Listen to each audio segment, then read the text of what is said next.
आप सभी देख रहे होंगे कि अभी आपके आसपास बहुत सारे लोग अलग अलग तरीके के स्कैम से पैसा कमा रहे हैं। तो इसी पर आधारित आज आप देखोगे कि एक आदमी जिसने लॉटरी करवाने वाली कंपनी के लूपहोल का पता करके करोड़ों रुपए कमाए और साथ ही आपने आसपास के लोगों को भी करोड़पति बना दिया।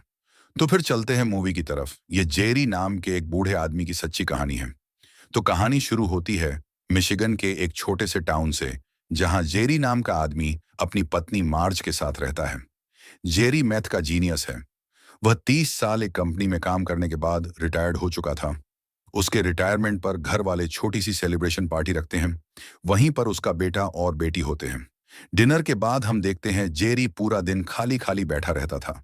बोर होकर वो अपने अकाउंटेंट से मिलने जाता है, जिसका नाम स्टीव होता है। अकाउंटेंट उसे सलाह देता है, अपना पैसा बैंक में रखने से सिर्फ 2% रिटर्न मिलता है। आपको स्टॉक मार्केट में इन्वेस्ट करना चाहिए, वहां रिटर्न बहुत बेहतर होते हैं। जेरी तुरंत अपने दिमाग में नंबर्स चलाता है और जवाब देता है, नहीं, ये बहुत रिस्की है। पैसे डूबने का चांस ज्यादा है। मैं अपनी रिटायरमेंट सेविंग्स को इस तरह के रिस्क में नहीं डाल सकता। कुछ दिनों बाद जेरी एक कप कॉफी पीने के लिए एक लोकल कन्वीनियंस स्टोर पर रुकता है। उसी स्टोर में लॉटरी टिकट भी मिलते हैं।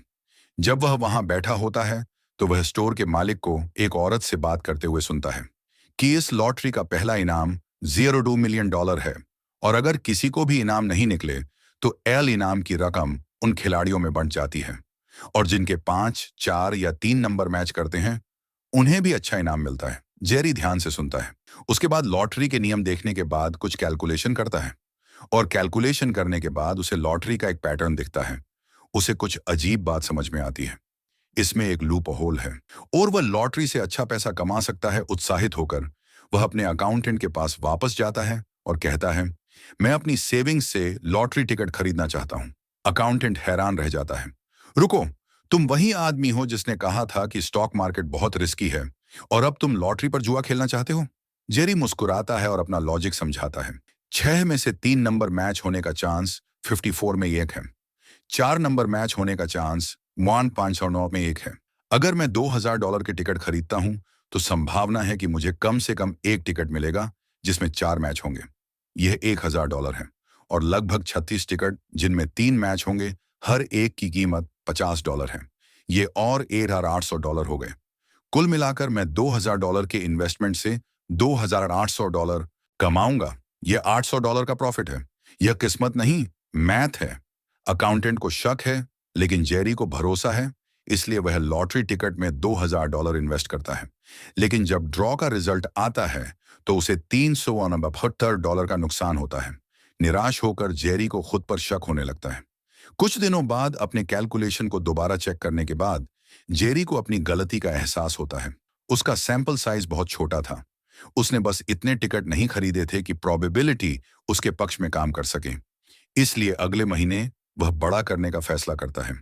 इस बार वह $8,000 यानी अपनी लगभग सारी बची हुई रिटायरमेंट सेविंग्स लॉटरी टिकट में इन्वेस्ट करता है। जब रिजल्ट अनाउंस होते हैं तो जेरी उसी स्टोर में बैठकर ध्यान से अपनी जीती हुई रकम का हिसाब लगा रहा होता है। घंटों तक नंबर्स गिनने के बाद वह हैरान रह जाता है। उसका टोटल प्रॉफिट $15,700 का होता है। जेरी कैश घर ले जाता है और उसे पॉपकॉर्न के डिब्बे में छिपा देता है। वह नहीं चाहता कि उसकी पत्नी को पता चले, लेकिन जल्द ही उसे पता चल जाता है। उसके बाद जेरी बताता है कि मुझे लॉटरी में एक लूप होल मिला है और वहीं से यह पैसा आया है। गुस्सा होने के बजाय उसकी पत्नी हैरान रह जाती है। उसे रोकने के बजाय वह उसके नए अनोखे काम में शामिल होने का फैसला करती है। यह साबित करने के बाद कि लूप होल सच में काम करता है, जेरी और उसकी पत्नी अगले महीने फिर से कोशिश करने का फैसला करते हैं। वे उसी दुकान पर जाते हैं जहां से उसने पहले टिकट खरीदे थे, लेकिन जब वे पहुंचते हैं तो लॉटरी मशीन गायब देखकर चौंक जाते हैं। स्टोर क्लर्क समझाता है कि कंपनी ने यहां पर लॉटरी टिकट बेचना बंद कर दिया है। अगर तुम्हें वे टिकट चाहिए तो तुम्हें दूसरे राज्य जाना होगा। बिना किसी हिचकिचाहट के जेरी और उसकी पत्नी कार में बैठकर राज्य की सीमा पार कर जाते हैं। थोड़ी देर ढूंढने के बाद उन्हें आखिरकार एक छोटा सा स्टोर मिला जहां अभी भी विनफॉल कंपनी के लॉटरी के टिकट मिलते हैं। वे स्टोर के मालिक से मिले और उससे कहा कि हम $16,000 के लॉटरी टिकट खरीदना चाहते हैं। मालिक उन्हें हैरानी से देखता है। इतने सारे टिकट प्रिंट करने में मुझे कम से कम 8 घंटे लगेंगे। मेरे और भी कस्टमर हैं। अगर आपको सच में ये चाहिए तो आपको इन्हें खुद प्रिंट करना होगा। तो जेरी और उसकी पत्नी ने कमर कस ली। अगले 8 घंटे तक वे मशीन के पास बैठे रहे, एक के बाद एक हजारों टिकट प्रिंट करते रहे। और उस रात वो एक होटल में रुकते हैं और टीवी पर लॉटरी ड्रॉ देखते हैं। अगली सुबह वे हर टिकट को ध्यान से चेक करते हैं। नंबरों को देखने के बाद उन्हें पता चलता है कि उन्होंने अपने $16,000 के इन्वेस्टमेंट पर $21,000 का प्रॉफिट कमाया है। वे बहुत खुश हैं। उनका सिस्टम बहुत अच्छे से काम करता है। जब वे घर वापस आ रहे होते हैं, जेरी की पत्नी उसकी तरफ मुड़ती है और पूछती है, क्या आपको लगता है कि सिर्फ हम ही हैं जिन्होंने यह लूपा होल ढूंढा है? जेरी तुरंत जवाब नहीं देता, वह बस मुस्कुराता है, सोच में खोया हुआ। इसके बाद कहानी हार्वर्ड यूनिवर्सिटी में शिफ्ट हो जाती है, जहां टायलर नाम का एक होशियार स्टूडेंट अपने कंप्यूटर पर काम कर रहा है। वह लॉटरी पैटर्न को एनालाइज कर रहा है और उसे ठीक वही लूप होल मिला है जो जेरी को मिला था। एक्साइटेड होकर वह अपने दोस्तों से कहता है, हमें लॉटरी टिकट खरीदने के लिए बहुत सारा पैसा इकट्ठा करना होगा, जिससे हम एक महीने में इतना कमा सकते हैं जितना हम सालों की रेगुलर जॉब में नहीं कमाते। इस बीच एक शाम जेरी के होम टाउन में मार्ज उसे याद दिलाती है, जब हम पहली बार यहाँ आए थे तो तुमने कहा था कि तुम कम्युनिटी के लिए कुछ करना चाहते हो ताकि लोग आगे बढ़ सकें और सफल हो सकें। अगर ज्यादा टिकट खरीदने से हमारे मौके बढ़ते हैं तो क्यों ना दूसरों को भी हमारे साथ इन्वेस्ट करने दिया जाए। इस तरह वे भी फायदा उठा सकते हैं। जेरी एक पल सोचता है, फिर मुस्कुराता है। उसे यह आइडिया बहुत पसंद आता है। अगले दिन वह अपने अकाउंटेंट से मिलता है और कहता है, चलो एक कॉरपोरेशन बनाते हैं। शहर के लोग अपना पैसा इन्वेस्ट कर सकते हैं और हर व्यक्ति कितना कंट्रीब्यूट करेगा उसके आधार पर प्रॉफिट शेयर करेंगे। जल्द ही जेरी एक छोटी कंपनी शुरू करता है। कई लोकल लोग, दोस्त, पड़ोसी और यहाँ तक कि उसका अकाउंटेंट भी उसमें शामिल होने का फैसला करता है। वे सभी उस पर पूरा भरोसा करते हैं। सबके मिले जुले फंड से जेरी के पास अब इन्वेस्ट करने के लिए हजारों डॉलर हैं। जब अगले रोल डाउन इवेंट की घोषणा होती है तो जेरी और उसकी पत्नी पास के राज्य में उसी स्टोर पर वापस जाते हैं। वे स्टोर के मालिक से कहते हैं, हमें इस बार $40,000 के लॉटरी टिकट चाहिए। मालिक हैरानी से सिर हिलाता है। इसे प्रिंट करने में पूरा दिन और रात लग जाएगा। मैं अपना स्टोर इतने लंबे समय तक खुला नहीं रख सकता। जेरी मुस्कुराता है और जवाब देता है, तो फिर आप हमारे साथ पार्टनर के तौर पर क्यों नहीं जुड़ जाते? वह मालिक को अपनी कॉरपोरेशन इन्वेस्टमेंट स्ट्रेटजी के बारे में बताता है। हमारे साथ इन्वेस्ट करें और तुम मुनाफे में हिस्सा लोगे। दुकान का मालिक एक पल सोचता है, फिर मान जाता है। वे सब मिलकर दिन रात हजारों टिकट प्रिंट करते हैं।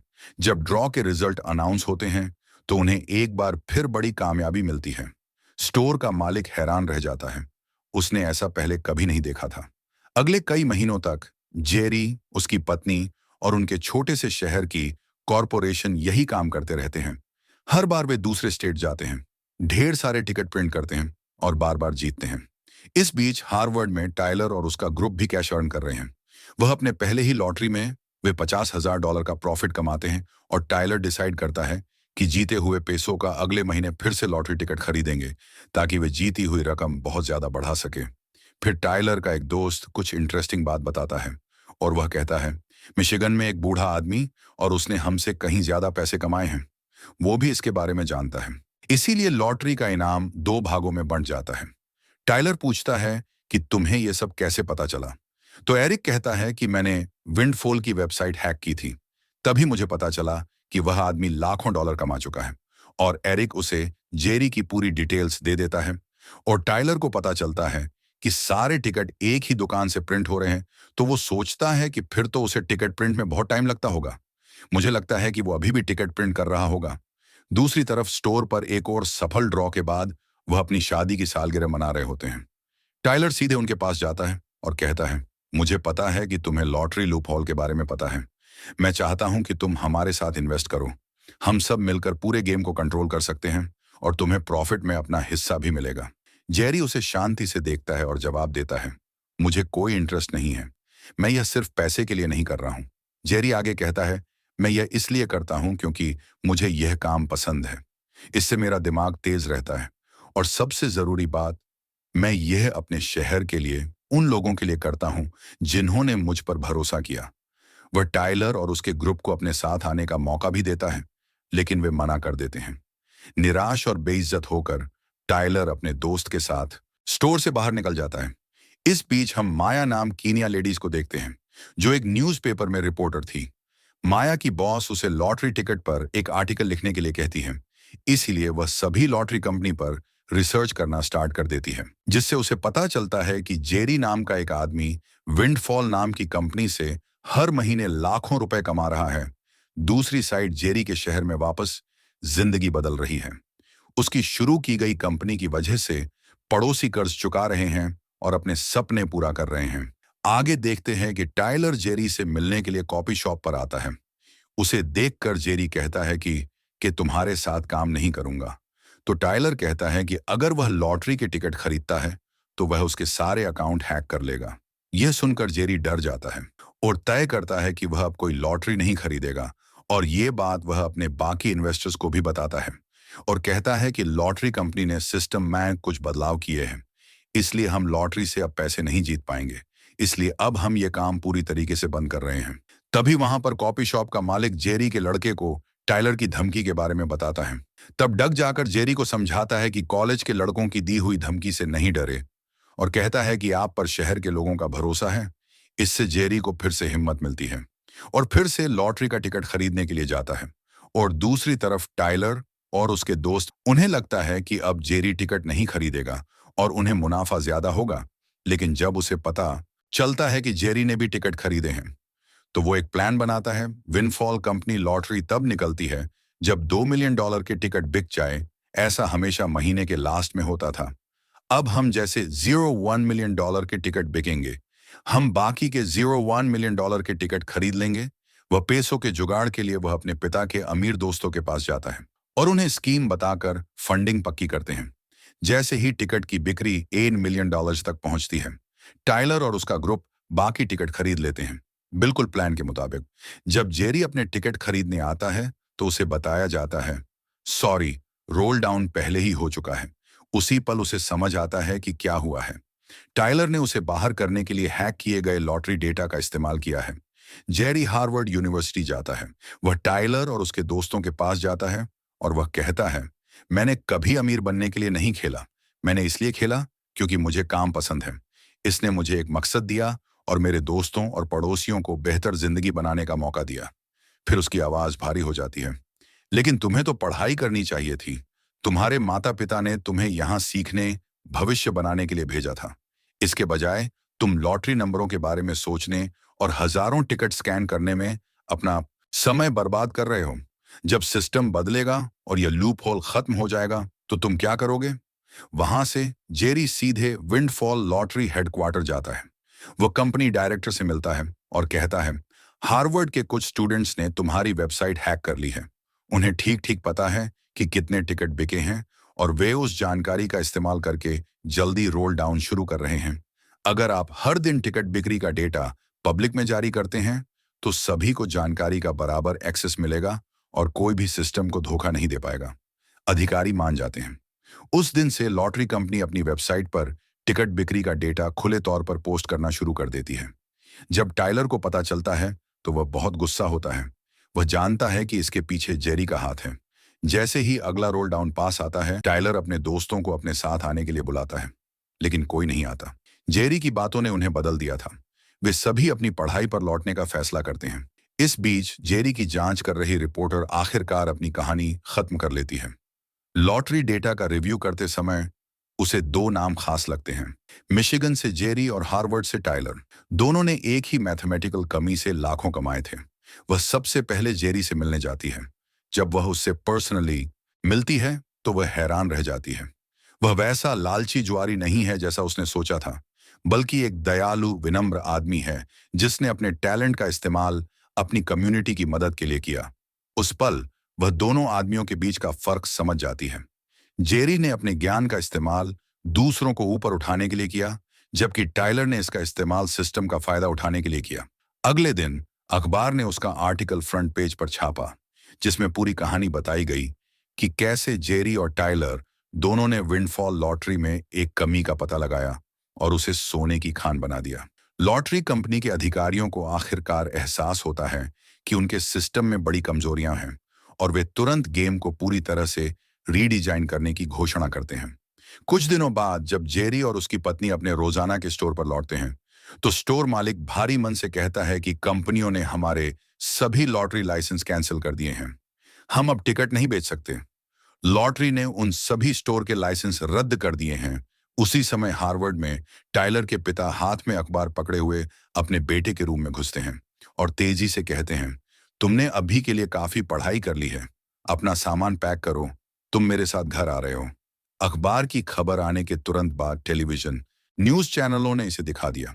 एंकर रिपोर्ट करते हैं, विंडफॉल लॉटरी सिस्टम में एक कमी की वजह से कई लोगों ने बहुत सारा पैसा कमाया है, लेकिन कंपनी ने अब अपना सॉफ्टवेयर बदलने का फैसला किया है। आज रात का रोल डाउन पुराने सिस्टम के तहत आखिरी होगा। लेकिन इस बार जेरी और उसकी पत्नी कोई टिकट नहीं खरीद पाए। उस शाम जेरी अपने गार्डन में चुपचाप बैठा है। वह हमेशा समाज को कुछ वापस देना चाहते थे और अपने तरीके से उन्होंने ऐसा किया। तभी कार के इंजन की जानी पहचानी आवाज ने चुप्पी तोड़ी।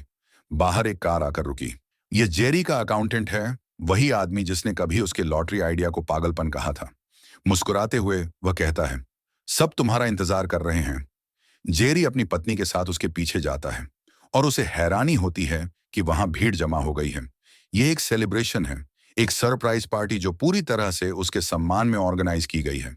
उसका बेटा मुस्कुराते हुए आगे बढ़ता है।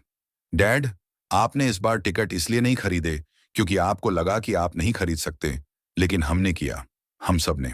हमने अपने पैसे निकाले, पूरे राज्य में गाड़ी चलाई और हर उस मशीन से टिकट खरीदे जो अभी भी चल रही थी। जेरी की आंखें चौड़ी हो गईं। सब लोग मुड़कर देखते हैं कि एक ट्रैक्टर लॉटरी के टिकट से भरा हुआ आया। उसकी आंखें आंसुओं से भर जाती हैं। मुनाफे के ख्याल से नहीं, बल्कि अपने आस-पास के प्यार और विश्वास से अपनी पत्नी के साथ। जैसे जैसे रात बढ़ती है, कम्युनिटी न सिर्फ अपनी जीत का जश्न मनाती है, बल्कि जेरी द्वारा उनकी जिंदगी में लाए गए खुशी और मकसद का भी जश्न मनाती है। आखिर में फिल्म जेरी और मार्ज की असली तस्वीरों के साथ खत्म होती है, जो असल जिंदगी के कपल हैं, जिनकी अनोखी कहानी ने फिल्म को इंस्पायर किया। अगर आपको यह पसंद आया तो वीडियो को लाइक करें, वीडियो को सब्सक्राइब करें